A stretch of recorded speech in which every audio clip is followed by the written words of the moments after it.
அருமோன் நிலைமையன அறிவெளியை எம்பெருமான் யாருடைய அறிவுக்கும் புத்திக்கும் அப்பாற்பட்டவன். அதுதான் இப்படி படைக்கிறது. அப்ப தன்னுடைய திருமேனியா ஒட்டின் இருக்கிறதையே மாறுதலுக்கு உட்படுத்துறது. இப்ப பார்ப்பவர் யார்? நான் இந்த பொருளை பார்க்கிறேன், இது பார்க்கப்படும் பொருள், பார்ப்பவன் நான், என்னுடையது பார்வை. இதுல எல்லாமே இப்ப பிரம்மன் தாங்கிறத சட்டுன்னு புரிஞ்சு விடலாம்.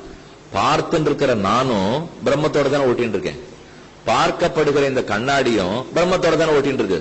ஏன்னா இது மொத்தமே மூல பிரகிருதியிலேருந்து பிறந்தது தானே. இந்த சரீரம் கண்ணு அதுல இருந்து பரிணாமம் தான், அத போல இந்த கண்ணாடியும் அதுல இருந்து பரிணாமம் தான். அப்ப நான் இதை பார்க்கிறேன்னு சொன்னாலே பிரம்மத்தினுடைய சரீரமாக இருக்கும் நான், பிரம்மத்தினுடைய சரீரமாக இருக்கக்கூடிய இந்த கண்ணாடி கட்டியை பார்க்கிறது. இவ்வளவுதானே சொல்லணும். இப்போ அதுல கொஞ்சம் இந்த ரெண்டு சப்தத்தை மட்டும் எடுத்துருங்க. பிரம்மத்தினுடைய சரீரமாக இருக்கிற நான் பிரம்மத்தினுடைய சரீரமா இருக்கிற கண்ணாடி கட்டியை பார்க்கிறது அப்படிங்கறதுல இருந்து இந்த சரீரமா இருக்கங்கிறத ஒரு நிமிஷம் எடுத்துடுங்க. எடுத்துட்டா என்ன கிடைக்கும்? பிரம்மம் பிரம்மத்தை பார்க்கிறது என்று தானே கிடைக்கும். பிரம்மமே பிரம்மத்தை பார்க்கிறதுன்னா எதனால? பிரம்மத்தினுடைய சரீரமா இருக்கிற நான் கண்கால்களை கொண்டு பிரம்மத்தினுடைய சரீரமா இருக்கக்கூடிய படைக்கப்பட்டிருக்கிற இந்த தத்துவத்தை பார்க்கிறேன். ரெண்டுமே ஒரே பிரம்மன் தான். அப்ப இந்த சரீரத்துல கண்ணு மூலமா பார்க்கிறார், அந்த சரீரத்தினுடைய இன்னொரு பகுதியில் இருக்கிற கண்ணாடியே பார்க்கிறார். அப்ப அவரே தானே அவரை பார்த்துக்கிறார் அர்த்தம். அவ்வளவுதானா? அப்ப அவரே அவரையானால் அவரைங்கிறத அப்படியே எடுத்து நட முடியாது அந்த சரீரத்திலே இருந்து. இப்ப நானேங்கிறத இன்னொன்னு சொல்லட்டுமா? வலக்கை இடக்கை, இந்த கையை இப்படி பிடிக்கிறேன். உடற்பயிற்சி எல்லாம் சொல்லி கொடுப்பாளோ இல்லையோ, நான் வயசாரு பார்த்து சுவாமி கை காலெல்லாம் நல்லா பிடிச்சு இப்படி பண்ணுங்க, இப்படி தலையை வச்சு பண்ணுங்க, உடற்பயிற்சி எல்லாம் சொல்லி தராளோ இல்லையோ, அது போல நான் அப்படி பிடிச்சுக்கிறேன், நல்லா இழுத்தேன். இப்போ வலது கை இடது கையை இழுக்கிறது சொல்றேன். வலது கை என்னதானே, இடது கை என்னதானே. அப்ப வலது கையோட கூடிய அடியேன் இடது கையோட கூடிய அடியவனை இழுக்கிறேன் என்றால் நான் என்னை இழுக்கிறேன் சொல்லட்டுமா? கையை ஒரு நிமிஷம் எடுத்துருவோம். ஏன்னா இந்த கையும் என்னது, இதுவே என்னது. அப்ப நானே தான் என்ன இழுத்துட்டு இருக்கேன். நான் என்ன இழுக்கிறேன்னா பண்ண முடியாதே சுவாமி நீங்க கேட்பீள். நான் எப்படி என்ன இழுத்துக்க முடியும்? நான் என்ன இழுக்கிறேன்னா பொருந்த மாட்டேங்கிறது. ஆனா என்னுடைய வலது கை என்னுடைய இடது கையை இழுக்கிறதுனால் அப்ப பொருந்தது. அதே போல பிரம்மம் பிரம்மத்தை பாக்குறதுன்னு சொன்னா சட்டுன்னு புரியல, பொருந்தல. ஆனா பிரம்மத்தினுடைய சரீரமா இருக்கிற நான் பிரம்மத்தினுடைய சரீரமா இருக்கிற கண்ணாடிய பார்க்கிறேன்னா பொருந்தது பாருங்க. ஏன்னா இந்த கை இழுக்கிற மாதிரி ரொம்ப சுலபம் தான். வேதாந்த கட்டமே இல்லை, கொஞ்சம் மெனக்கட்டினா அது ரொம்ப சுலபம். இப்படித்தான் நம்மள பகவான் படைச்சு வச்சிருக்கார். எல்லாத்தையும் ஒன்றுன்னு ஏன் சொல்லிட்டு இருக்கோம்னா இதனால சொல்லிட்டு இருக்கோம். படைக்கப்பட்ட அனைத்தும் அவருக்கு சரீரம். படைப்பாளியா இருந்து தன் சரீரத்தையே விகாரம் அடைவிக்கிறார், மாறுதலுக்கு உட்படுத்துகிறார். அவர் சரீரம் மாறி மாறி தான் இந்த ஜகத்தா இப்ப பரிணாமம் அடைஞ்சிருக்கு. இதுல ஒரு குறையும் இல்லை. இப்போ ஒரே ஒரு குறை. என்ன குறை?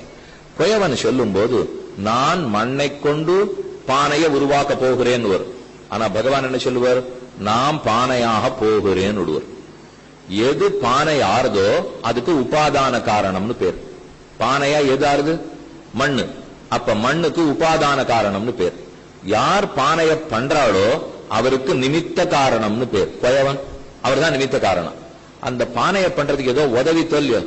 பானை வெறும் கையால பண்ண முடியாது, அதுக்கு பெரிய சக்கரம், அந்த சக்கரத்துக்கு நடுவில் ஒரு கும்பம், அதுல மண்ணை ஏத்தணும், அப்படி கையால பிடிப்பா, ஒரு நீண்ட தண்டத்தை வச்சு அந்த சக்கரத்தை சுத்தி விடணும். சுத்த சுத்த சுத்த கை, அந்த கை வாக்கு, அந்த வாக்குக்கு அப்படியே பண்ணா அப்படி கழுத்து உதிரம் மூக்கூர் என்னென்னமோ பண்ணுவார். என்னமா பண்றார்? அப்ப குயவன் பண்றதே என்னமா பண்றாருனால் அப்ப பகவான் அப்படி கையை வச்சு அப்படிங்கிறதுக்குள்ளதான் பகுபவன சிருஷ்டி. எங்கெங்க ஜெகத்தோ என்னென்ன பிரபஞ்சமோ மொத்தத்தையும் நாம தெரிஞ்சுக்காத நட்சத்திர மண்டலங்கள் பல, அறியாத சூரியர்கள் பல, தெரியாத சந்திரர்கள் பல, இன்னைக்கும் கண்டுபிடிச்சிருக்கா. புது உலகம் வந்திருக்குங்கிறா. எத்தனை கிரகங்கள் இருக்கு? 9. இப்ப அறிவியலாளர்ல கேட்டு பாருங்க, உன்னை குறைச்சிட்டேன்னு வா. இப்ப 9 கிடையாது, குறைஞ்சு போச்சு. ஒன்ன குறைச்சுட்டா, அதுக்கு நடுவில் ஒண்ணு சேர்த்துட்டா. 9ல இருந்து ஒண்ணு குறைஞ்சது, இன்னொன்னு சேர்த்துட்டா, கேட்டா 9ன்னு வா. ஆனா 1950 இருந்து 9 வேற, 2014 இப்ப இருக்கிற 9 கிரகங்கள் வேற. இவ்வளவுதான் அறிவியலுக்கு தெரிஞ்சது.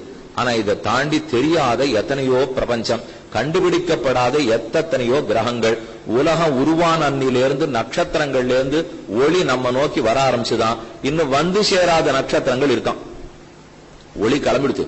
எத்தனையோ கோடானு கோடி வருஷத்துக்கு முன்னாடி உலக கண்டுபிடிச்சான்னு அறிவியலாளர்களே ஒத்துக்கிறாளோ இல்லையோ.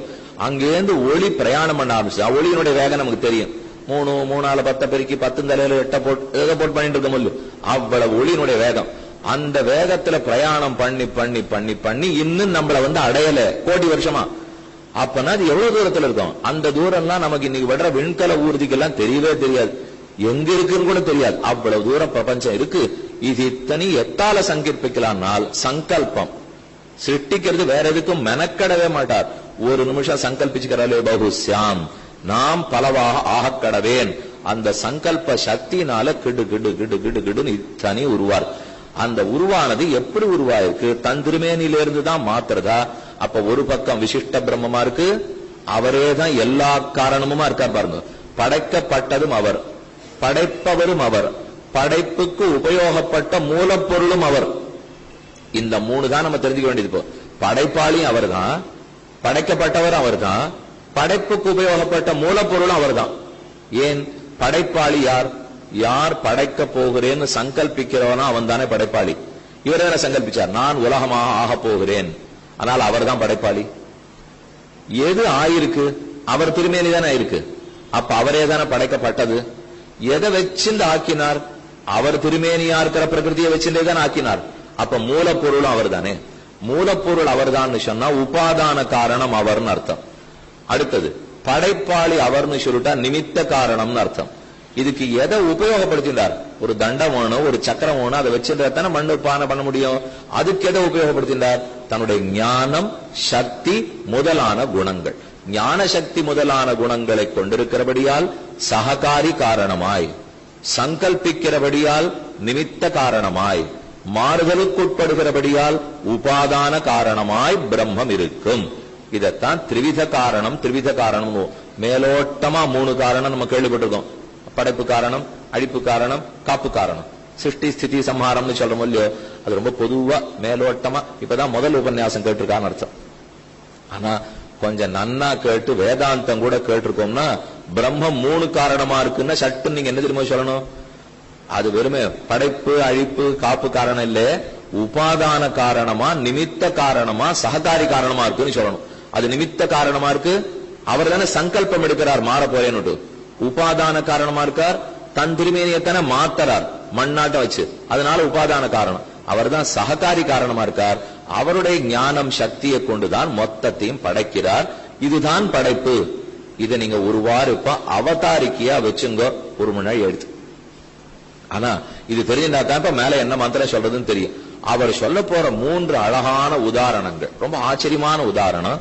இப்ப இத்தனை நாளி சொன்னதுக்கும் இது எல்லாமே தப்பு போல் இருக்கேன்னு தோணிப்படும். இத்தனை நாளி சொன்னதெல்லாம் வேதாந்தத்திலே 10 நாள் கலெக்ஷன் பண்ணுவோம். ரொம்ப நிதானமா பொறுமையா சொல்லி கொடுப்பா. ஆச்சு முடிச்சுட்டோம் போல் இருக்குன்னு வச்சே, இது எல்லாம் பூர்வபக்ஷம், இது தப்புன்னு ஆக்ஷேபம் இருக்குன்னு. அதுக்கா இத்தனை நாளி நமக்கே மூச்சு விட்டு போடும். அதுக்கப்புறம் சமாதானம் சொல்லி புரிய வைக்கிறதுக்கு இன்னொரு 10 நாள் ஆகும். அப்ப நாம இப்ப தெரிஞ்சிருக்கிறது பூர்வபக்ஷம். இப்படித்தான் பிரம்மம் படைக்கிறார்ன்ற வரும் இல்லையோ, இதுல ஒரு ஆக்ஷேபம் வந்தது.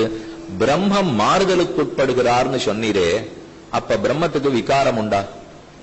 மாறணும்னாலே விகாரம் வரணும் இல்லையோ. விகாரம் வந்ததுனாலே நான் அவரும் ஒண்ணுதான், நானும் தான் விகாரம் அடைகிறேன், அவரும் தான் விகாரம் அடைகிறார். எனக்கும் தான் கோபம் வருது, அவருக்கும் தான் கோபம் வரும். நானும் தான் தூங்குறேன், அவரும் தான் தூங்குறார். பிரம்மம் நிர்விகாரம் இல்லையா? இங்கதான் நமக்கு பொருந்தாமையே புரியணும். பிரம்மத்துக்கு விகாரமே கிடையாது. நம்ம அத்தனை பேருக்கு விகாரம் உண்டு. ஒரு பொருள் எடுத்துங்க, இதுக்கு 6 விகாரம் உண்டு. அஸ்தி, ஜாயதே, பரிணமதே, அபிவர்ததே, அபக்ஷீயதே, வினஷ்யதி. இதுக்குதான் ஷட்பாவ விகாரம்னு பேர். இருக்கு, பிறக்கிறது, மாறுதலுக்குட்படுறது, வளர்றது, தேயறது, அழிஞ்சுடுது. இந்த 6 இல்லாத தத்துவமே கிடையாது.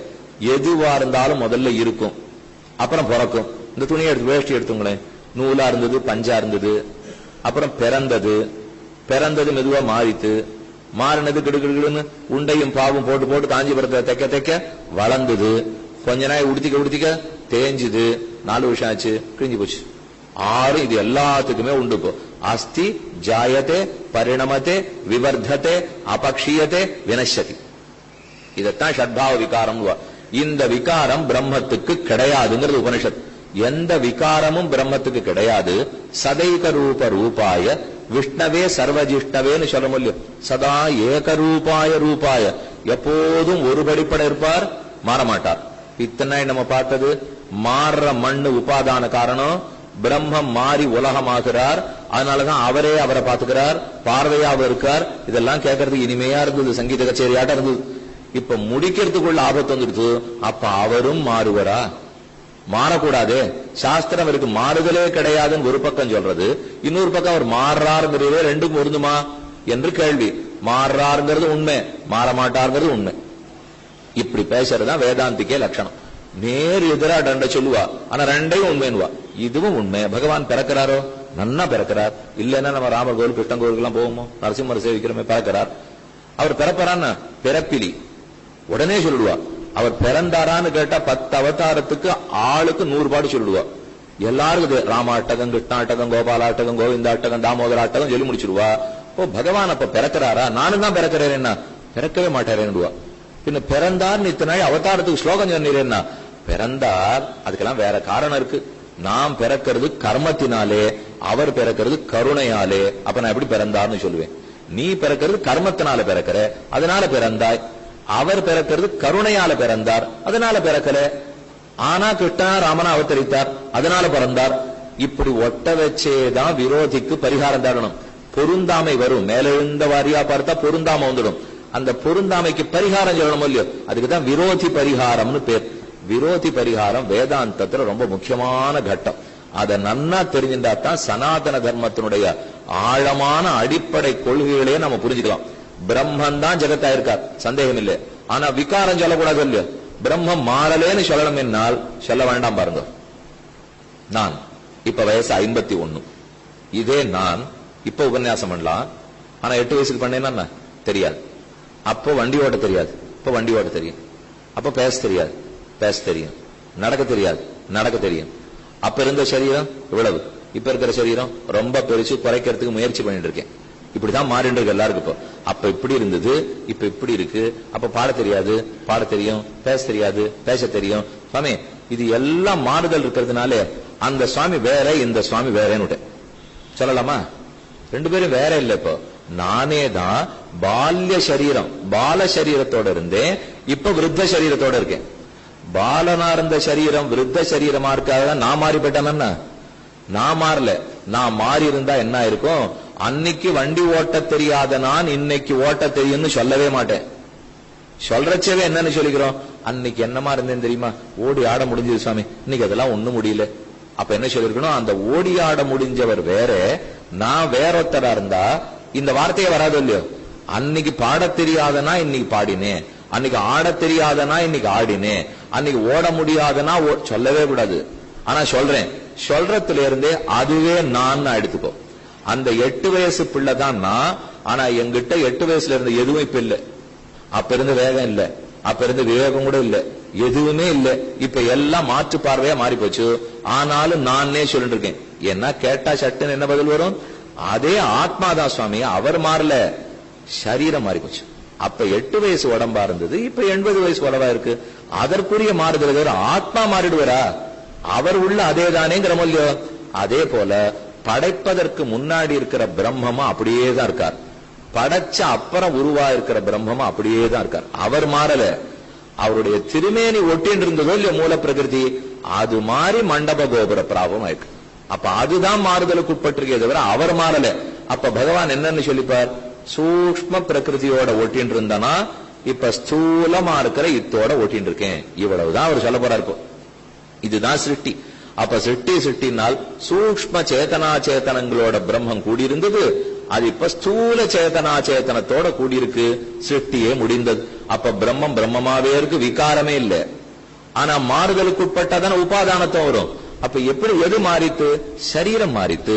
வாசல்ல போறேன், மழை ஜலம் தேங்கி இருந்தது, நடந்து போயிட்டு இருந்துச்சு, ஒரு வண்டி வேகமா போச்சு, ஜலத்தை வாரி நம்ம பேர்ல அடிச்சான். அடிச்ச உடனே சுவாமி உபன்யாசத்துக்கு வேற போயிட்டு இருக்கோம், எல்லாரும் பாப்பா சேரா அடிச்சிருக்கா, கொஞ்சம் சட்டுன்னு போய் ஒரு முழுக்கு போட்டுட்டு அப்படி வேட்டியை மாத்தின்னு வந்துடுறேன்.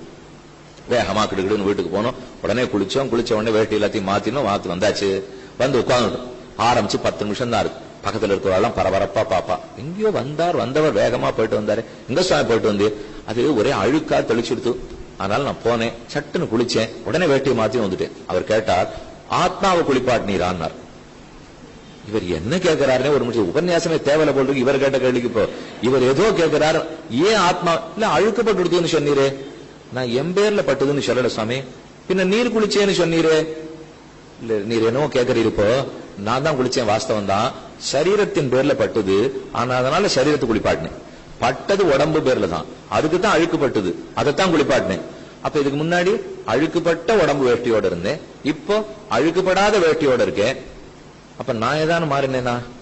இல்லையே, வேட்டி தான் மாறி இருக்கு, சரீரம் தான் மாறி இருக்கு. அத போல பிரம்மம் சிருஷ்டிக்கு முன்னாடி இருக்கிறச்சேவா அது பிரம்மன் தான், சிருஷ்டிக்கு அப்புறமா அவரே பிரம்மன் தான். அப்ப மாறினது எது? அவருடைய சரீரமா இருக்கக்கூடிய சேதனா சேதனம் மட்டும்தான் மாறித்து. அப்ப மாறித்துங்கிறது உண்மையா எடுத்து அப்பதான் மண்ணு கொடமாச்சுன்னே சொல்ல முடியும். மாறலேங்கிறது உண்மை. ஏன்னா சரீரம் தான் மாறி இருக்கு, அவர் மாறல. ஏன் சரீரமே 8 வயசுக்கு வேற 80 வயசுக்கு வேற தானே. அதனால விகாரமும் இல்லைன்னு சொல்லிட்டோம். ஏன்னா பிரம்மஸ்வரூபத்துக்கு விகாரம் கிடையாது. ஆத்மா விகாரம் அடையாம வயசு மட்டும் மாறிண்டே இருக்கும் இல்லையோ, அதே போல பிரம்மஸ்வரூப விகாரம் அடையாது. அதோட விசிஷ்டமா இருக்கிற சேத்தனா சேத்தனங்கள் தான் விகாரம் அடையும். இதற்கு அழகான திருஷ்டாந்தம், ரொம்ப ஆச்சரியமா திருஷ்டாந்தம் சொல்றார் 7வது மந்திரம். இப்ப நாம பார்க்க போறது முதல் முண்டகத்தில் முதல் கண்டத்தில் 7வது ஸ்லோகம். யதா ஊர்ணநாபிகி சிருஜதே கிருஹ்ணசேச்ச யதா பிருத்திவ்யாம் ஓஷதயः சம்பவந்தி யதா சதः புருஷாத் கேசலோமானி ததா அக்ஷராத் சம்பவதீஹ விஸ்வம். சம்பவதி விஸ்வம், உலகம் பிறக்கிறது. அக்ஷராத் குறைவற்றவனாய் மாறுதல் அற்றவனான பிரம்மத்திடத்திலிருந்து ஜகத்து உருவாகிறது. அப்ப காரணம் அவர்தான் தெளிவா சொல்லுது சாஸ்திரம். பிரம்மன் தான் காரணம். பிரம்மத்திடத்திலிருந்து தான் மொத்தமே உருவாகிறது. யதோவா இமானி பூதானி ஜாயந்தே ஏன ஜாதானி ஜீவந்தி யத் பிரயந்தபிசம்பிசந்தி தத் விஜிக்யாசஸ்வ தத் பிரம்மேதி. தைத்திரிய உபனிஷத்து அடையாளம் சொல்றது பிரம்மத்துக்கு.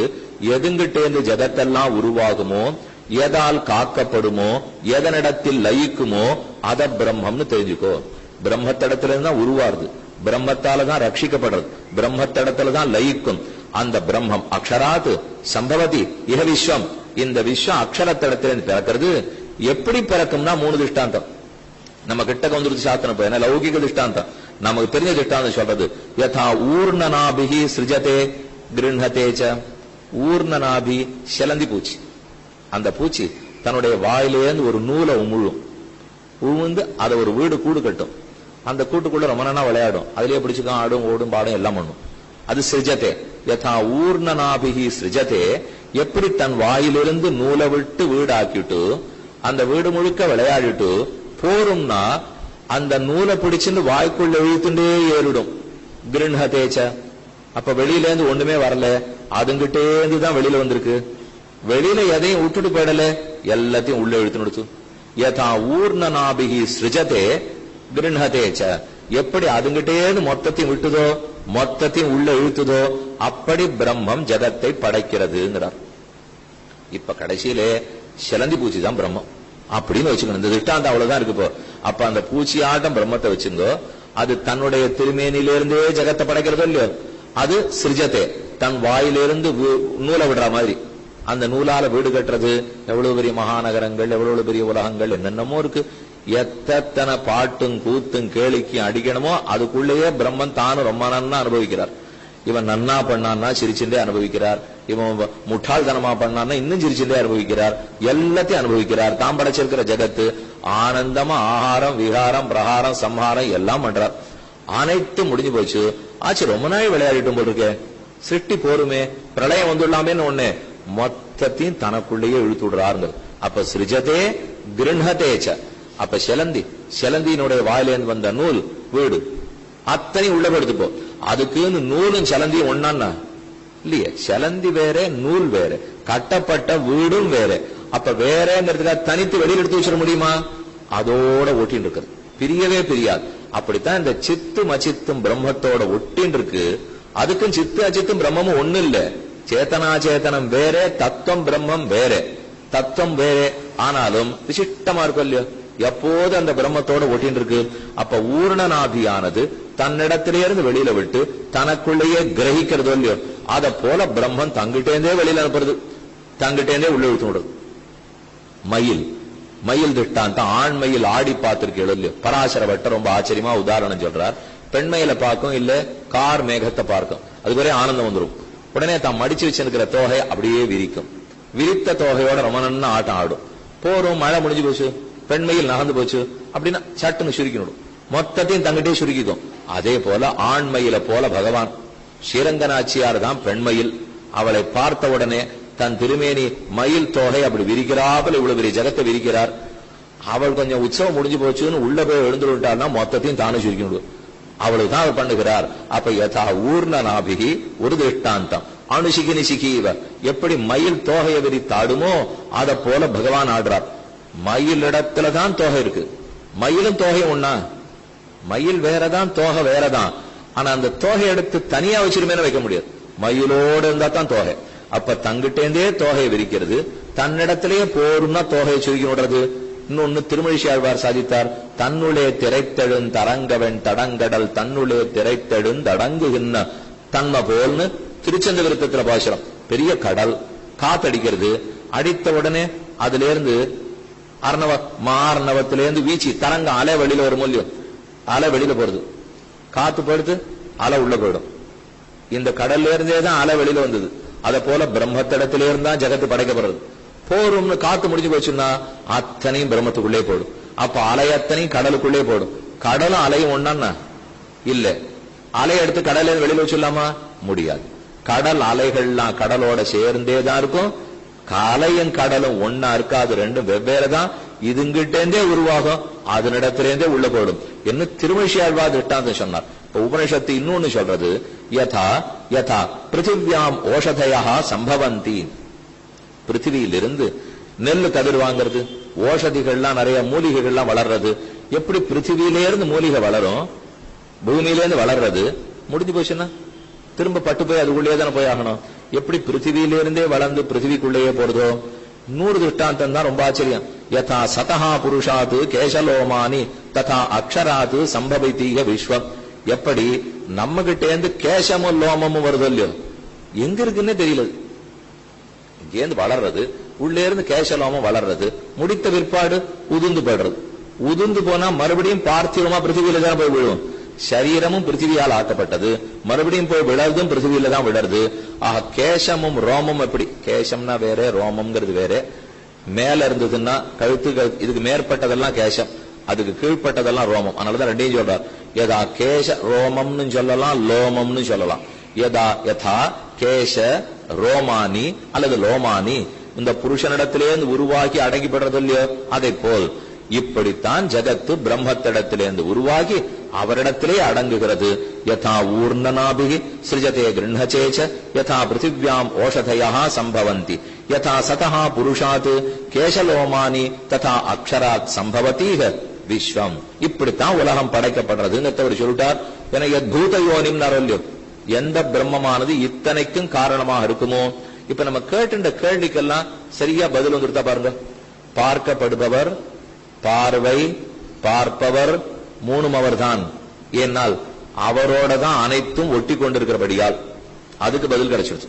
அதுக்கப்புறம் ஒரு கேள்வி இருந்து சொல்லியோ, எங்கிருந்து படைப்பார், என்ன பிரயோஜனத்துக்காக படைப்பார், எதை கருவியாக கொண்டு படைப்பார், கிம் சாதன க்வ நிவசன் கிம் உபாததான கஸ்மை பலாய சிருஜதீக இதம் சமஸ்தம். கூறத்தாழ்வான் ரொம்ப ஆச்சரியமா கேள்வி கேட்டார்.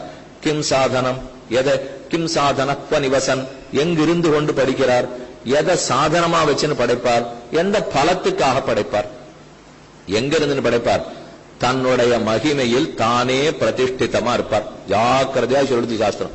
அவர் எங்கிருந்து படைக்க மாட்டார். சோமகிம்னி பிரதிஷ்டிதா, தன் மகிமையில் தானே நிலை கொண்டிருப்பார். என்ன எங்கேயான நிலை கொண்டிருப்பார்னா அதை யார் படைச்சா எப்ப படைச்சாருவா, எங்கேயும் அவர் நிலை கொள்ளல, தன்னுடைய மகிமையிலேயே நிலை கொண்டிருக்கிறார். எதற்காக படைக்கிறார், அது எல்லாரும் மோட்சம் போகணுங்கிறதுக்காக படைக்கிறார். நாம கர்மயோகம், ஞான யோகம், பக்தி யோகம் ஏதானும் பண்ணி பெருமான் திருவடிகளை பத்தி கர்மத்தை தொலைச்சுன்னு போக வேண்டாமா. நமக்கே அப்பப்ப ரொம்ப கோபமா வருமே, வாழ்க்கையில ஏதானு கட்டம் வரைச்சே, இவர் படைக்காமலே இருந்திருந்தா இந்த ஆபத்து எனக்கு வராமலே இருந்திருக்குமேன்வா. நன்னா இருக்கு, வாஸ்தவம் தான். சாப்பிடாமலே இருந்திருந்தோம்னா பெருமன் ஆகாமலே கூட தான் இருந்திருக்கலாம். அதெல்லாம் முடியலையே, சாப்பிட்டு தானே திட வேண்டியிருக்கு. கல்யாணமே பண்ணிட்டு இருக்கலன்னா எந்த வம்பு இல்லவே இல்லதான், ஆனா பண்ணிக்கத்தானே வேண்டியிருக்கு. எப்படி இது ஒன்னொன்னும் பண்ணிக்கத்தான் வேண்டிருக்கு. ஆனா வம்பு வந்தே தீரும். அந்த வம்பை தாண்டித்தான் போயாகணும். அது போல நாம படைக்கப்படாமலே இருந்திருந்தா எங்க யோகத்தை பண்ற, பக்தி யோகமே பண்ண முடியாது. பண்ணான்னா கர்மத்தை தலைச்சுன்னு மோட்சத்துக்கு போவதற்கு இயலும். அதற்காகத்தான் படைக்கிறார். அப்ப அவர் படைச்சத்துக்கு நல்ல காரணம் இருக்கு. நாம மொத்த பேரு முக்தி அடையணும். சரி, இவர்கள் முக்தி அடையறதுக்கு அவர் எதுக்கு படைக்கணும்? நான் ஒரு காரியத்துல இறங்குறேன்னா எனக்கு பயன் இருக்கணும். யாரோத்தருக்கு பயன் இருக்கிறதுக்காக நான் பண்ணுவேன். சாமி, யாரோத்தர் இல்லையவர், அவர் பிள்ளை. அத்தனை ஜீவாத்மாக்கள் அவருடைய குழந்தைகள். மேல அடையறான்னா யாரையோ அடையல, இவரைத்தான் அடைய போறா. கொஞ்சம் வேணா மாத்தி சொல்லட்டுமா? ஜீவாத்மாக்கள் பரமாத்மாவை அடைய போறது பயன்னு சொல்றதை விட படைச்சு தான் தன் குழந்தைகளை அடையற தான் பயன் பெறுகிறார்னு சொல்லிப்போம். அதுதான் உண்மை. இப்போ ஜீவாத்மா பகவான் அடையறது இல்ல, பரமாத்மா ஜீவாத்மா அடையறார். ஏன்னா நாம் படைக்கவே இல்லையே, அவர் படைச்சிருக்கார். யாரு அடைவதற்கு முயற்சி எடுத்தாரோ முயற்சி எடுத்தவர் தான் அடையணும். முயற்சி இருக்கிறவனுக்கு தான் பலம் வரணும். முயற்சி ஒரு இடத்துல, பலம் இன்னொரு இடத்துல இருக்குமா? அவர் தான் முயற்சி எடுத்திருக்காருன்னா அப்ப அவர் தான் பலத்தை அனுபவிக்கணும். அப்ப நான் அவர் அடையிறேன் இல்ல, அவர் என்ன அடைஞ்சிட்டார். சரி, அப்ப இதான பலம். மாத்தி இல்ல, ரெண்டாம் தரவனா கேட்கிறேன். அவாவா கேட்கிறாள் இல்லையோ, கடைசி பதில் இதுதானே, இனிமே மாற்ற மாட்டோமோ இல்லையோ அப்படிங்கிறப்ப வச்சுக்கணும். தானே பதில். இதுக்கப்புறம் மாத்தவே மாட்டோம். கண்டிப்பா பகவான் நம்மள அடையறாரோ இல்லையோ, அதான் பலம். அது பலம் நூட்டா அப்ப நேத்து வரைக்கும் அடையலையோ இல்லையோ, அவரும் அடையாத ஒண்ணு இருக்குன்னு ஆயிடுத்தே. அப்ப அவாப்த சமஸ்த காமத்துவம் போயிடுத்தே. அவர் அடையாததே கிடையாது, கிடைக்காததே கிடையாது, விரும்ப நிறைவேறாத விருப்பமே கிடையாது. இத்தனை உபநிஷம் சொல்லிட்டு இப்போது ஆயிடுத்தே. இப்ப அடையறார்னு சொன்னீரேன்னால் இல்ல, அதுக்கு அர்த்தம் யாது உள்ளதுனால். இப்ப நாம ஒரு பொருள் அடையலன்னு வச்சுங்க, நமக்கு அவாப்த சமஸ்த காமத்துவம் வராது. ஏன்னா எத்தனையோ பொருளை நாம அடையல. அதனால அது நிறைவேறாத விருப்பங்கள் நமக்கு நிறைய இருக்கு. அதை விட ஆபத்து என்ன தெரியுமோ, அந்த விருப்பம் எப்ப நிறைவேறும்னு எனக்கு தெரியாதே. நான் ஏதோ ஒன்று ஆசைப்படுறேன், அது எப்ப நிறைவேறும் எனக்கு தெரியாது இல்லையோ. இப்ப நம்ம வீட்டிலேயே கூட காத்துட்டு இருப்போம், இந்த வீட்டை மாத்தி கட்டணும், பொண்ணு கல்யாணம் பண்ணணும், பிள்ளைக்கு வேலை கிடைக்கணும், எல்லாம் நடக்கும்னு தெரியும். எப்ப நடக்கும்னு இந்த பெருமாள் சொல்லிட்டாருன்னா தேவையில்லை. அதுக்கு தான் நடக்கிறேன் அனந்த பத்மநாபசாமி விட்டு. அவர் ஆனா சொல்ல மாட்டேங்கிறாரு, சிரிச்சுட்டே சனிச்சுட்டு இருக்கார். எப்ப எதுன்னா அவருக்கு தெரியுது. ஆனா தெரிஞ்சதை கொஞ்சம் பரிமாறிக்க கூடாதா? தகவல் தொடர்பே அவர்கிட்ட இல்லை. அத ஊர்ல எல்லாம் கேட்கலாம். ஒரு கடிதாசி எழுதி போட்ட உடனே ரொம்ப வேகமா 15 நாளுக்குள்ள பதில் வரும். அதை போல நீங்க போட்டு பாருங்க. தகவல் தொடர்பு, தகவல் அறியும் உரிமை சட்டத்தின் கீழே பகவான் எப்ப எனக்கு மோட்சம் கொடுக்க போறீர், மற்றதெல்லாம் கேட்காதீங்க, அதை மட்டும் கேளுங்க. எப்படி எனக்கு மோட்சம் கொடுக்க போறீர்னால் ஒரே பதில், நாழியே ஆக்க மாட்டார், அடுத்த நிமிஷம் பதில் வரும். நீ விருப்பப்படும் போது. இதுதான் அவர் சொல்ற ஒரே பதில். அவர்கிட்ட எப்பவுமே இருக்கிற ஒரே பதில் இதுதான். அதுல இருந்தே தெரிஞ்சுக்கிறது, தடங்கள் அவர்கிட்ட இல்ல, தடங்கள் எங்கிட்ட இருக்கு.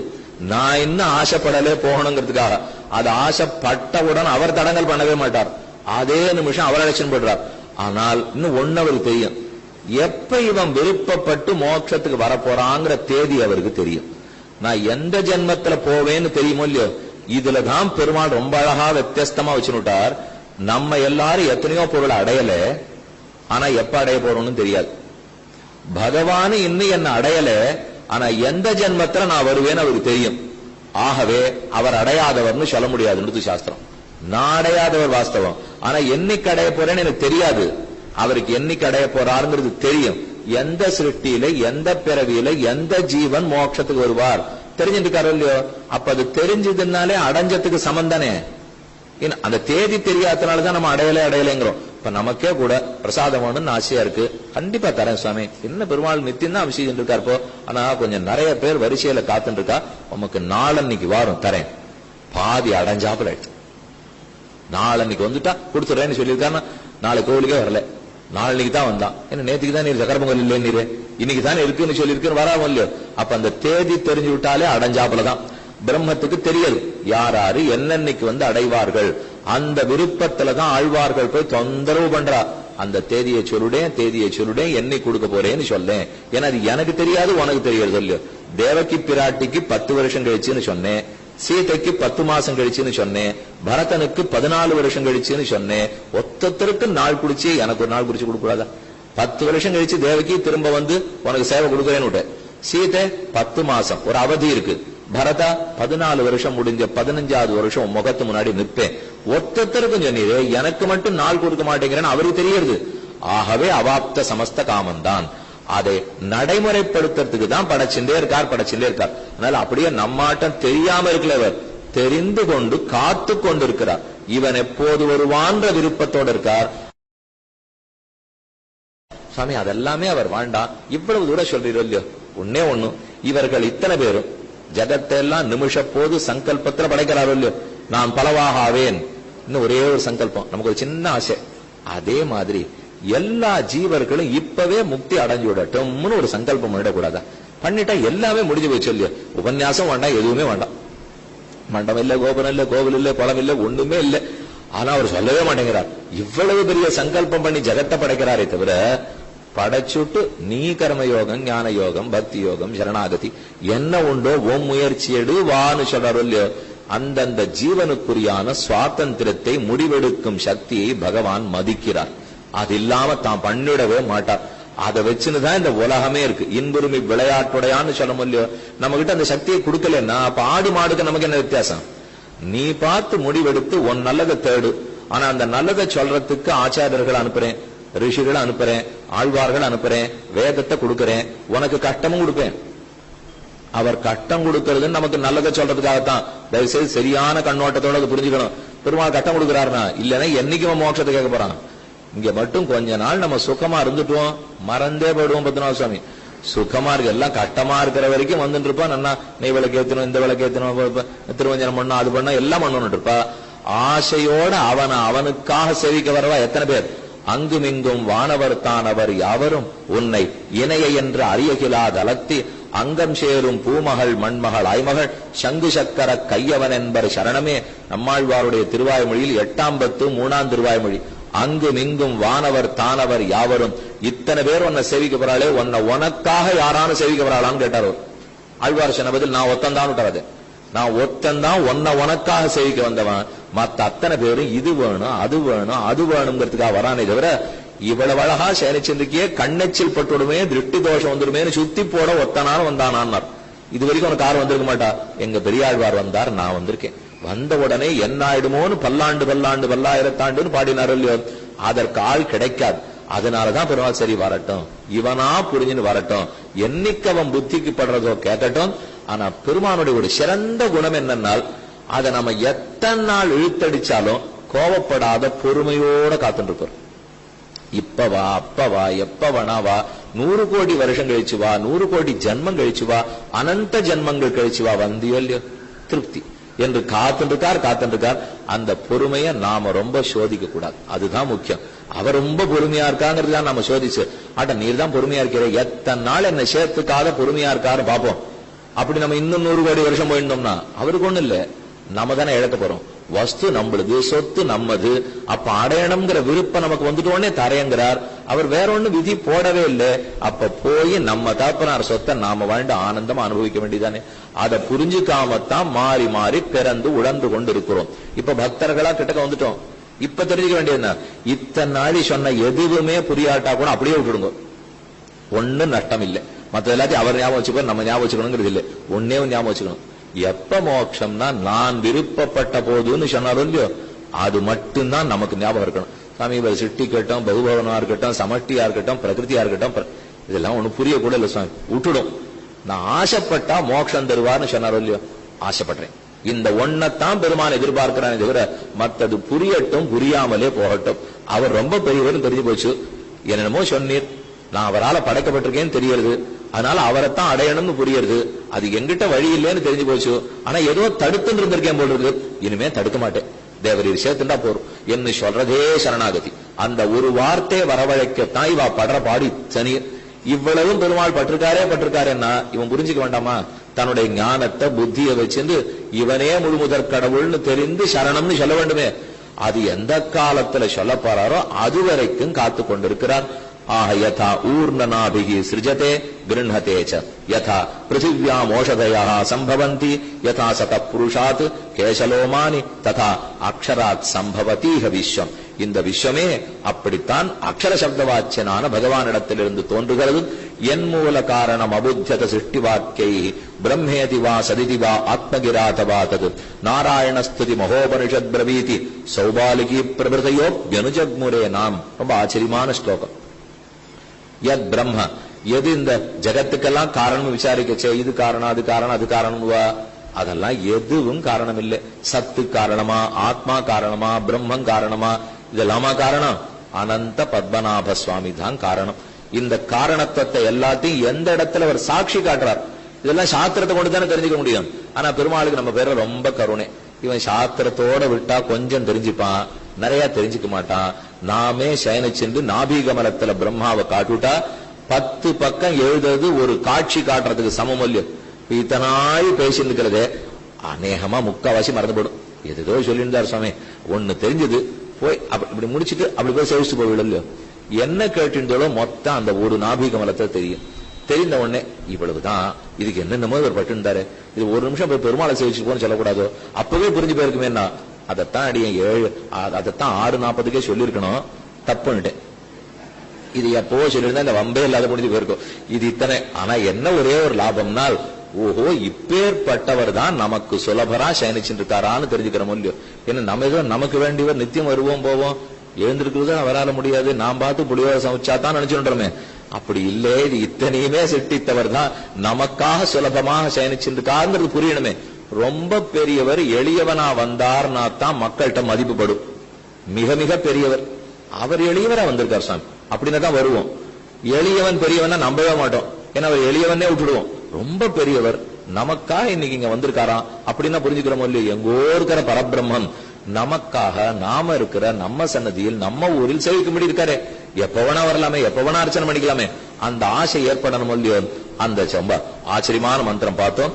அடுத்தது 8வது மந்திரம். இனிமே இந்த முதல் கண்டத்தை சுலபமா முடிச்சுடலாம். இது ஒண்ணுதான் கொஞ்சம் கட்டமான மந்திரம். என்னங்கிறத ஓரளவு புரிஞ்சுட்டு இருக்கும். இன்னொரு 4-5 தடவை நீங்க திருப்ப திருப்ப கேட்டீங்கன்னா, திரும்ப திரும்ப நினைச்சு பார்த்தீங்கன்னா சரி இதுதான் நடந்துட்டு இருக்கு லோகத்திலேன்னு தெரிஞ்சுக்கலாம். அதுக்கப்புறம் அதுல கேள்வி எல்லாம் வரும். கேள்வி வந்து அதுக்கு வேற உபநிஷத்துக்கு போகணும், அதுல கேள்வி வரும், அதுக்கு கீதைக்கு போகணும், அதுல கேள்வி வரும், அதுக்கு புராணத்துக்கு போகணும், அதுல கேள்வி வரும், அதுல ஆச்சாரியர்களுடைய ஸ்ரீசுக்திகள் எல்லாம் கேட்கணும், அதுல கேள்வி வரும். திரும்ப திரும்ப திரும்ப 10 வருஷம் இந்த கேள்வியோட மன்றாடினோம்னால் விட கிடைச்சிடும். கிடைச்ச பிற்பாடு இருக்கிற ஆனந்தத்துக்கு நிகரே இருக்காது. அந்த ஆனந்தத்தை நம்ம இப்ப பார்க்கவே இல்லை, அதை நம்ம அனுபவிக்கவே இல்லை. பிரம்ம ஜானம் ஏற்பட்டா என்ன ஆனந்தம் இருக்குன்னு தெரியலையே. அதை தெரிஞ்சுக்க தெரிஞ்சுக்க தெரிஞ்சுக்கத்தான் திருப்தி. எல்லாரும் வாங்கோ வாங்கோன்னு தான் ரிஷிகள் கூட்டுண்டே இருக்கா. ரொம்ப ஆச்சரியமான சொத்தை வச்சிருக்கேனே, ஏன் வாங்கிக்க மாட்டேங்கிறீர்? இல்ல நீ ரொம்ப விலை சொல்றீர். சொல்லவே இல்லையவா, சொத்து இலவசம், எப்ப வேணும்னாலும் வாங்கிக்கலாம். ஆள் தான் வரமாட்டேங்கிறது. வந்தா தானே வாங்கிக்கலாம் போகலாம். அப்ப அவளுக்கு ஒண்ணும் தர வேண்டாமா, விலையே கொடுக்க வேண்டாமா? வியாசர் இருக்கார், இவர் வேற அங்கிரசு சௌனதருக்கு ஒரே உபதேசமா பண்ணிட்டு இருக்கார், நம்ம கிட்ட ஒண்ணும் கேட்க மாட்டாரா? நாள் நன்னா படிச்சுட்டேன் சாமி, பிரம்மத்தை தெரிஞ்சுட்டேன், அதுக்கு உனக்கு என்ன சம்பாதனை பண்ணணும்? இன்னொரு தரம் படி. அதான் படிச்சுட்டே என்ன சம்பாதனை பண்ணணும்? அந்த பிரம்மத்துக்கு போய் கைங்கரியம் பண்ணு. எனக்கு பண்ணணும்னு அவர் சொல்லவே மாட்டார். நீ எந்த பிரம்மத்தை தெரிஞ்சுட்டியோ அவருக்கு போய் கைங்கரியம் பண்ணு. ஆழ்வார் சொல்லி அனந்த பத்மநாபனை தெரிஞ்சுட்டோம், ஆழ்வார் தனக்கு கைங்கரியம் பண்ணவன சொல்லலையே. கடைத்தலை சீக்க பெற்றால் கடுவனை களையலாமேன்னு அங்க போய் பெருக்குங்கிறார். ஆழ்வார் திருநகரிக்கு வந்து பெருக்குன்னு ஆழ்வார் சொல்லவே இல்லை. திருவனந்தபுரத்துக்கு போங்கோ, கேசவனுடைய திருநாமத்தை சொல்லுங்கோ, அங்க பெருக்குங்கோ. இன்னொரு ஆச்சரியமான அர்த்தம் இது. அடுத்த மந்திரம் பார்ப்போம். தபசா சீயத்தே பிரம்ம ததா அன்னம் அபிஜாயத்தே அன்னாத் பிராணோ மனஸ் சத்தியம் லோகாஹா கர்மசுச்ச அமிர்தம். இப்ப இந்த படைப்பை அப்படி பிரிச்சு விளக்குறது, அவ்வளவுதான் விஷயம். இப்போ ரொம்ப சுலபமா நீங்க புரிஞ்சுக்கலாம். இனிமே கட்டப்பட்டது ஒண்ணு இல்ல. ஆனா நீ கொஞ்சம் நிமிர்ந்து உட்காந்துக்கிறவா சாஞ்சி கூட உட்காந்துக்கலாம், ஒன்னும் தப்பு இல்ல. தபசா சீயத்தே பிரம்ம, இங்க தபஸ்னா சங்கல்பம்னு அர்த்தம். பிரம்மம் சங்கல்பம் எடுத்துக்கிறது. தபசா சீயத்தே பிரம்ம ததோ அன்னம் அபிஜாயத்தே, முதல்ல அன்னம் பிறக்கிறது. என்ன அழகான ஒரு திட்டம் தெரியுமோ அது. ஜீவாத்மாக்களை படைக்கிறாரோ இல்லையோ, அவருக்கு சரீரம் கொடுக்கிறாரோ இல்லையோ. என்ன சரீரம் கொடுப்பார்? நீர் இத்தனை சொல்லச்ச ஆதி காலத்துல படைப்பார். நீரே நிறைய புண்ணியம் பண்ணிருந்த ஒரு ஜீவனை பிரம்மா வாக்குறேன்னு சொல்ற வேகத்துல ஒரு வார்த்தை சொன்னோம் இல்லையோ. நீங்க உடனே கேட்கணும், பிரளயமே முடிஞ்சு போச்சு நீரே, பாப புண்ணியம் எங்க வந்தது? பிரளயமாகி சிருஷ்டி ஆனப்புறம் தானே ஒருத்தர் பாவமே பண்ண முடியும், புண்ணியமே பண்ண முடியும். அப்ப அந்த முதல் ஜீவனுக்கு அவ்வளவு பெரிய புண்ணியம் எங்கே வந்ததுனால், என்ன பிரளயம் வந்தாலும் பாப புண்ணிய கர்மம் போகவே போகாது. அது ஜாகிரதையா நம்ம கண்ணில் இருக்கும், கணக்கோட இருக்கும். அது எந்த வங்கியிலே எங்க இரும்பு பொட்டிக்குள்ள வச்சு பூட்டுறாரோ தெரியல. அவர் திருவுள்ளத்தில் ரொம்ப நன்னா கணக்கு புஸ்தகம் வச்சுருக்கார். இப்ப எல்லாம் கணிப்பொறி வைத்து அதற்கு அக்னி சுவர் எழுப்புறாள், ஆங்கிலத்தில் சொல்லல.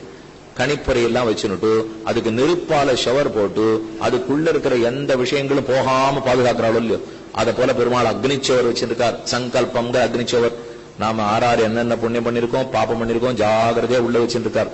அது மட்டும் என்ன கிருமி வந்தாலும் போகவே போகாது. நாம வச்சிருக்கிறதுலாம் அப்பப்ப கிருமி வந்துடுறது இல்லையோ, அது வந்த உடனே உள்ள இருக்கிற எல்லா விஷயங்களும் போயிடும்.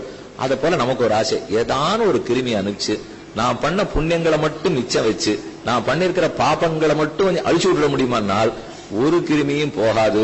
அவரிடத்துல ரொம்ப ஜாகிரதையா இருக்கு. பிரளயமே வந்தாலும் இருக்கு.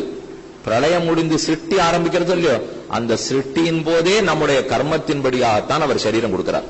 அதுல இப்ப உத்பிஜங்கள்னு கொடுக்கிறார், அண்டஜங்கள்னு கொடுக்கிறார். அதுக்கு கோழியா பிறக்கலாம், ஆணையா பிறக்கலாம், பெரிய இந்திரனா பிறக்கலாம், சந்திரனா பிறக்கலாம், யாரா வேணாலும் பிறக்கலாம். என்னுடைய கர்மத்தின்படி இன்னென்ன கர்மம் பண்ணிருந்தேன்னா அதுக்கு தகுந்த பிறவி கொடுக்கிறார். இதுவும் கூட புரியுது. இன்னும் ஒன்னே ஒண்ணு கேள்வி இருக்கு. இப்படியே படைச்சார் படைச்சார் படைச்சார். இது எல்லாத்துக்கும் முதல் படைப்பு படைக்காச்சே அதுக்கு முன்னாடி கர்மம் இருந்திருக்காது இல்லையா? இதான் ஆசை. சரி, அவர் படைக்கிறது கூட எனக்கு தெரியாது சாமி. நான் முதல்ல ஒரு தரம் பிறவி எடுத்தேனோ இல்லையோ, அப்ப கர்மம் இருக்காது இல்லையோனால் நான் முதல்ல பிறவி எடுத்தேனே ஒண்ணு கிடையாது. ஆத்மா அனாதி, கர்மமும் அனாதி, ஜென்மமும் அனாதி, ஜகத்து அனாதி. அதுக்கு ஆதி தொடக்க நாள்ங்கிறதே கிடையாது. மாறி மாறி மாறி மாறி மாறி மாறி பிறந்துட்டே இருப்போம். ஆத்மா ஒரு நாள் உருவாச்சா? இல்லை. பரமாத்மா ஒரு நாள் உருவாயிருக்காரா? இல்லை. எப்படி பரமாத்மாவும் நித்தியமோ அதே போல ஜீவாத்மாவும் நித்தியம். ஜீவாத்மா எப்ப நித்தியமோ அப்ப அனாதியான கர்மங்களால தான் மாறி மாறி பிறந்துட்டு இருக்கார். இந்த முதல் தேதியிலிருந்து கர்மங்கள்ங்கிற பேச்சே இல்லை. எத்தனையோ நாளா கர்மங்கள் இருக்கு. ஆனா நித்தியம்னு நான் சொல்லல. ஆத்மாவை நித்தியம்னு தான் சொன்னேன், பரமாத்மாவை நித்தியம்னு சொன்னேன், கர்மங்களை அனாதின்னு தான் சொன்னேன். அப்படின்னா அந்தம் உண்டுன்னு அர்த்தம். கர்மங்களையும் நித்தியம்னு சொல்லியிருந்தா நம்ம பிறந்துட்டே இருக்க வேண்டியதான். அப்ப கர்மத்தை தொலைச்சு மோட்சம் போகவே முடியாது. ஆத்மா நித்தியம்னு சொல்லுங்க, ஆனா கர்மத்தை நித்தியம்னு சொல்லக்கூடாது. கர்மத்துக்கு ஆதி கிடையாது, கர்மத்துக்கு அந்தம் உண்டு. அதனாலதான் கர்மத்தை தொலைச்சிட்டு மோட்சம் மோட்சம்னு பேசிட்டு இருக்கோம். ஆத்மா நித்தியம், பரமாத்மா நித்தியம், கர்மங்கள் அந்தத்தோட கூடியவை, ஆனா ஆதி கிடையாது. இப்படித்தான் மாறி மாறி பிறவிக்குட்பட்டு இருக்கோம். அதனால முதல் நாள்ங்கிறது இல்ல, மாறி மாறி மாறி திரும்ப திரும்ப கர்மங்கள் தொடர்ந்து இருக்கும். எப்ப முடியும்? நான் மோட்சத்துக்கு போற அன்னைக்கு தான். அதுதான் பிரளயம்னு சொன்னால் ரெண்டையும் குழப்பிக்காதீங்க. பிரளயம்ங்கிறது உலகம் முழுக்க அழியக்கூடிய நாள். ஆத்மா ஒங்கி அழியாது. உலகம் மறுபடியும் சிட்டிக்க ஆரம்பிச்சா திரும்ப நான் இதே லோகத்துல வந்து பிறந்துடுவேன். ஆனா மோட்சம்னு சொல்லிட்டால் இந்த லோகத்தை திறந்து வைகுந்தத்தை அடைந்து விடுகிறேன். அதுக்கு பிரளயம் ஏற்படணுங்கிற தேவையில்லை. அது என் ஒருத்தனுக்கு பிரளயம்னு சொல்லுவா. ஒரு தனி மனுஷனுக்கு பிரளயம் ஏற்படுறதுன்னா இனிமே அவர் பிறக்க மாட்டார்னு அர்த்தம். தனி மனுஷனுக்கு 2 பிரளயம் உண்டு. ஒரு மரணமுமே ஒரு பிரளயம், அதுக்கு நித்திய பிரளயம்னு பேரு. ஆத்தியந்திக பிரளயம்னா நான் மோட்சம் போறதுக்கு பேர். ஒரு ஜீவன் முக்தி அடைஞ்சு விட்டா பக்கத்துல இருக்கிறவாள்லாம் போனங்கிறது இல்ல, அவர் மட்டும் போவார், உலகம் நன்னா ஓடிண்டே இருக்கும். அதே அந்தந்த ஜீவன் பிறந்து பிறந்து மறுபடியும் இறக்கிறார் பிறக்கிறார் இல்லையோ, அதுக்கு நித்திய பிரளயம். அவரே பிறந்து பிறக்கிறார், அவரே பிறந்து போறார். ஆத்தியந்திக பிரளயம் இனிமே பிறக்க மாட்டார், மோட்சத்துக்கு போயிட்டார். இது ரெண்டும் ஒரு தனி மனிதனை பற்றியது, தனி ஆத்மாவை பத்தினது. இதை தவிர வேற 2 பிரளயம் இருக்கு. பிரம்மாவுக்கு பகல் பொழுது முடிஞ்சு போச்சுன்னா 3 லோகம் அழியும். பூஹு புவஹா சுவஹா. இதுக்கு நைமித்திக பிரளயம்னு பேர். பிரம்மாவே அழிஞ்சு போடுவர். இத்தனை மகா பிரளயத்தை பத்தி பார்த்திருந்தோமே, பகவான் அப்புறம் நாபி கமலத்திலேருந்து படைக்கிறார்னு, அதுக்கு பிராகிருத பிரளயம்னு பேர். மொத்தம் 4 பிரளயம். 2 பிரளயங்கள் உலகத்தை பாதிக்கும், மத்த 2 என்ன பாதிக்கும். நான் பிறந்து பிறந்து போறது, நான் மோட்சத்துக்கு போயிட்டது.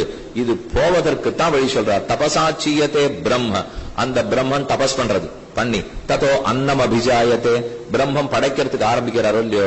நாம குழந்தைகள் எல்லாம் படைச்சிட போறோம். அவர்கள்லாம் வாழறதுக்கு இடம் வேணுமே, அனுபவிக்கிறதுக்கு இடம் வேணுமே, அனுபவிக்கிறதுக்கு உபகரணம் வேணுமே. இப்ப நாம இங்க வந்துட்டோம், அனுபவிக்கிறதுக்கு என்னெல்லாம் வேணும்? உட்கார்றதுக்கு மண்டபம் வேணும், கட்டி வச்சுட்டா.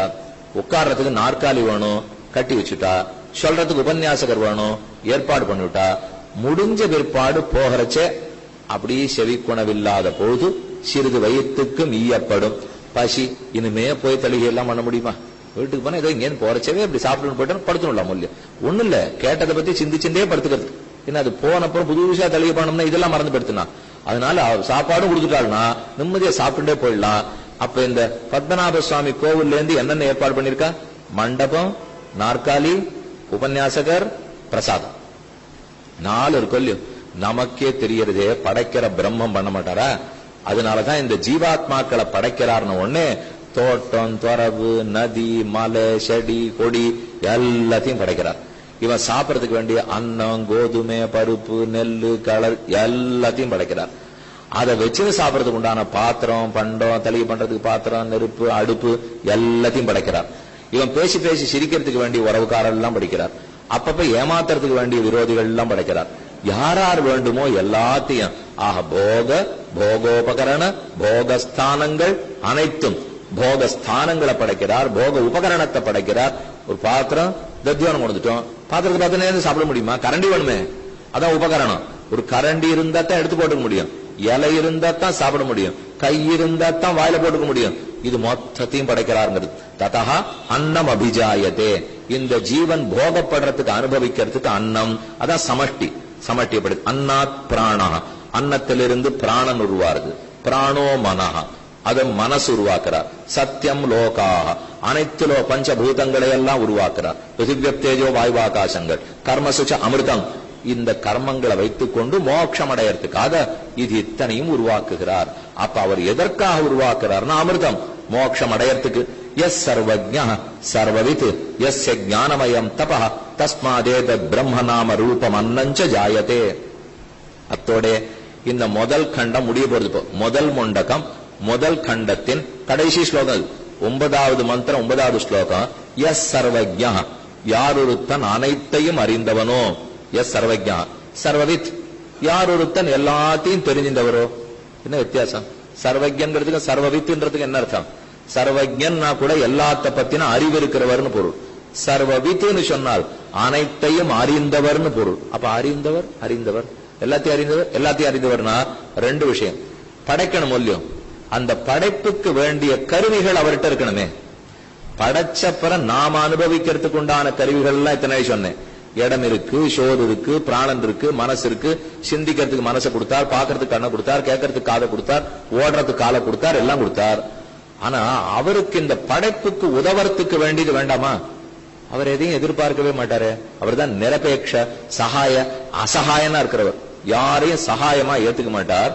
ஆனா ஒன்னு ஏத்துப்பார், தன்னுடைய குணங்களை சகாயமாக்கி கொள்ளுகிறார். அவருக்கு குணங்கள் இருக்கு இல்லையோ, ஞானம், சக்தி, பலம், ஐஸ்வர்யம், வீரியம், தேஜஸ். இந்த 6 குணங்களை கொண்டுதான் பகவான் படைக்கவே படைக்கிறார். இந்த 6 குணங்களை சார்ந்துதான் அவர் படைக்கிறார். சுவாமி இத்தனை அவர் எதையும் சார மாட்டார்னு சொன்னீரே, ஒருத்தர் உதவி எடுத்துக்க, புறத்தியார் உதவி எடுத்துக்க மாட்டார்னு சொன்னேன். இப்போ ஒரு சுவாமி ரொம்ப நன்னா பாட்டு பாடுவார், என்ன சங்கீத ஞானம் தெரியுமா, ஆனா ஒருத்தரே அவர் எதிர்பார்க்க மாட்டார். என்ன சுவாமி அப்படி சொல்றேன்? அவருடைய சங்கீத ஞானத்தை சார்ந்துதானே அவர் இருக்காருனா, அவர் சங்கீத ஞானத்தை அவர் சார்ந்து இருக்கார். அதுவா தப்பு? இப்போ புறத்தியார் சங்கீத ஞானத்தை சார்ந்ததானே தப்பு. அப்ப பிரம்மம் தன்னுடைய சக்தியை சார்ந்துதான் படைக்கிறது, பிரத்தியார் சக்தி அல்ல. எஸ் சர்வஜ்ஞா, அனைத்தையும் தெரிந்தவர், அந்த அனைத்துன்னா வேற. எஸ் சர்வவித், அனைத்தையும் அறிந்தவர், அந்த அனைத்துன்னா வேற. எந்தெந்த தத்துவங்களை படைக்க போகிறோமோ அந்த வஸ்துவை பத்தின ஞானம் வேணுமல்லையோ, அது சர்வஜ்ஞா. அந்த வஸ்து பிரகார ஞானம் வேணுமல்லையோ, அது சர்வவித்.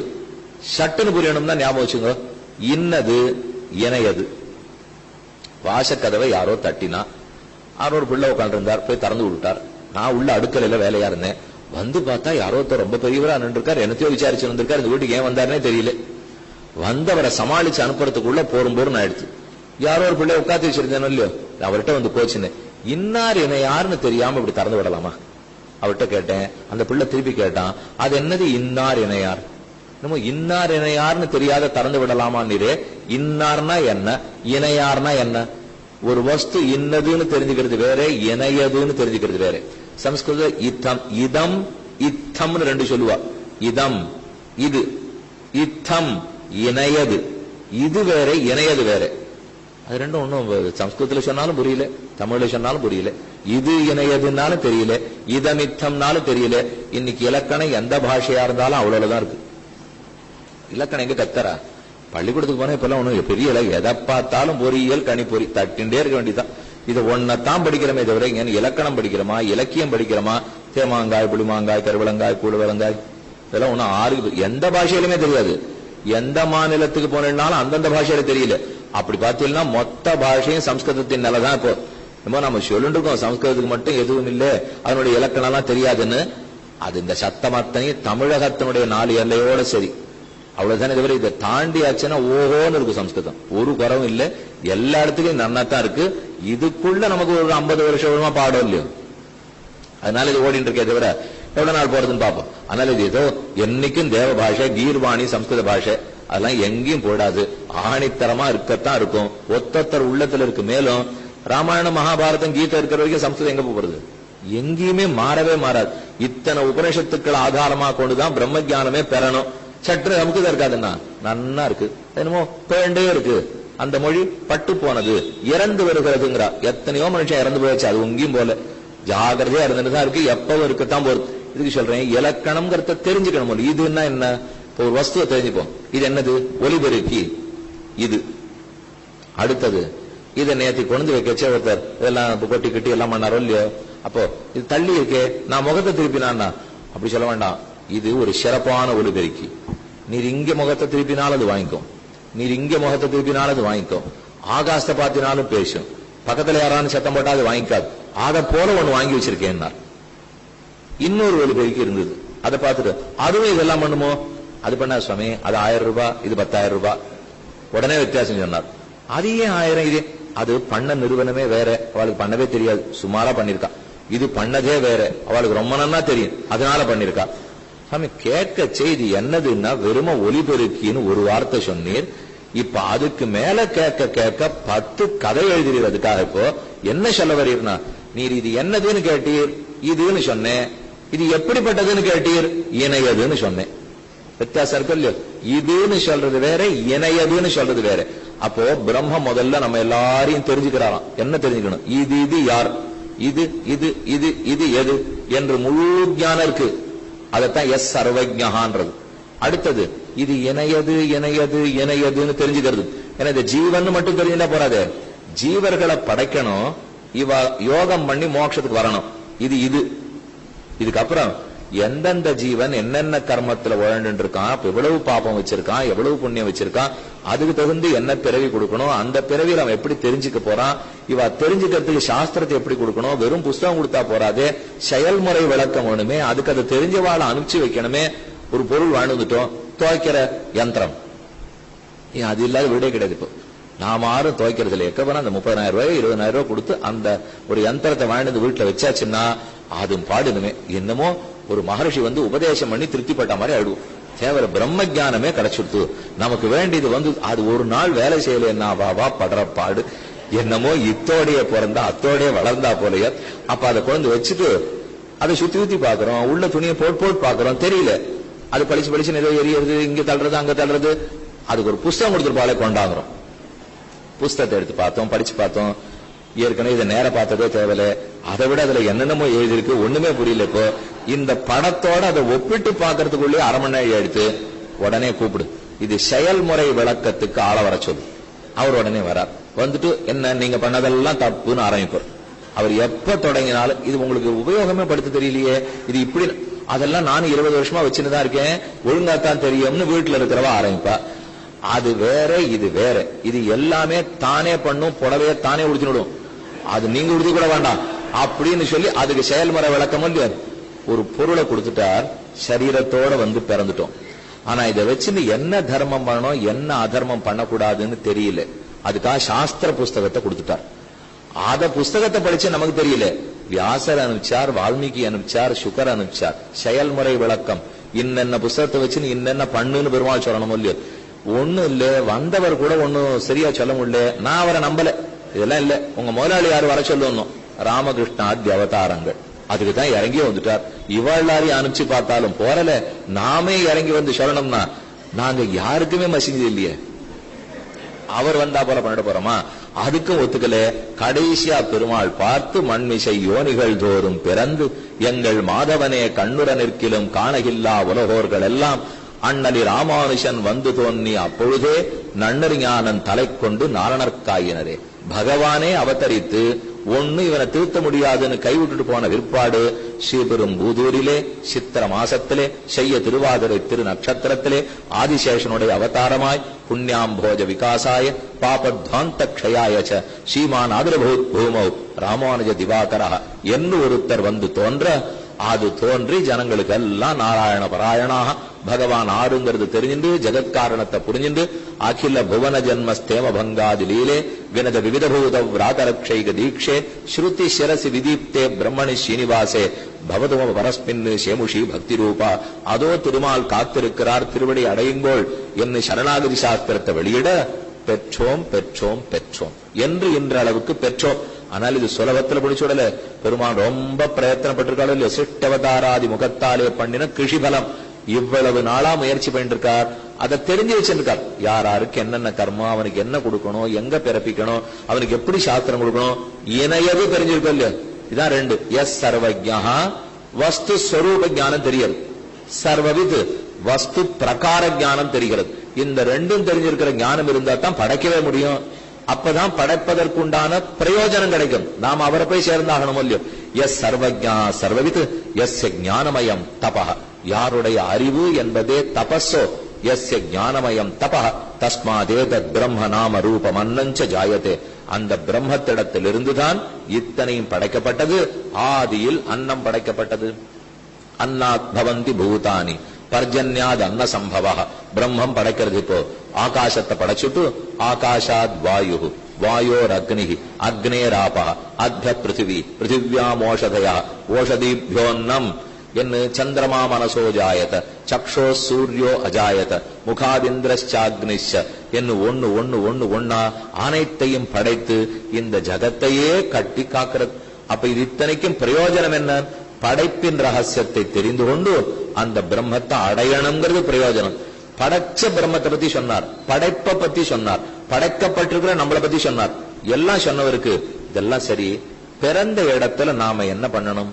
பிரம்ம ஜானம் பெறணுங்கிறீரே, யாரிடத்திலிருந்து பெறணும், என்னன்னு பெறணும், எதன் மூலம் பெறணும், பிரம்மஸ்வரூபம் எப்படி இருக்கும், நாம் பண்ற கர்மங்கள்லாம் பண்ணணுமா வேண்டாமா, ஞானத்தால மோட்சமா, கர்மத்தால மோட்சமா, பக்தியால மோட்சமா, எதனால நான் மோட்சத்துக்கு போகணும், இதெல்லாம் சவுனகருக்கு கேள்வி. வரிசா கேள்விகள் அடக்கினார். இப்ப நாம நாளைக்கு பார்க்க போறது பிரம்மஸ்வரூபம் என்ன, கர்மஸ்வரூபம் என்ன, ஞானம் வேணுமா கர்மம் வேணுமா, கர்மம் இருந்தா போருமா ஞானம் வேண்டாமா, ஞானம் இருந்தா போருமா கர்மம் வேண்டாமா. நிறைய கர்மங்களை பண்ணுன்னு சொல்லிட்டே இருக்காளே, பண்ணாதான் மோட்சமா, இல்ல அப்படியே ஞானத்தினால மோட்சத்துக்கு போயிடலாமா, உட்காண்டே இருக்கிறாப்புல அப்படியே கிளம்பி போயிடலாமா என்று எதேதோ சந்தேகங்களோ இல்லையோ. ரொம்ப ஆச்சரியமான சந்தேகங்களுக்கு அற்புதமான விடை அளித்திருக்கிறார். நாளை மாலை 6:30 மணிக்கு உபன்யாசம்.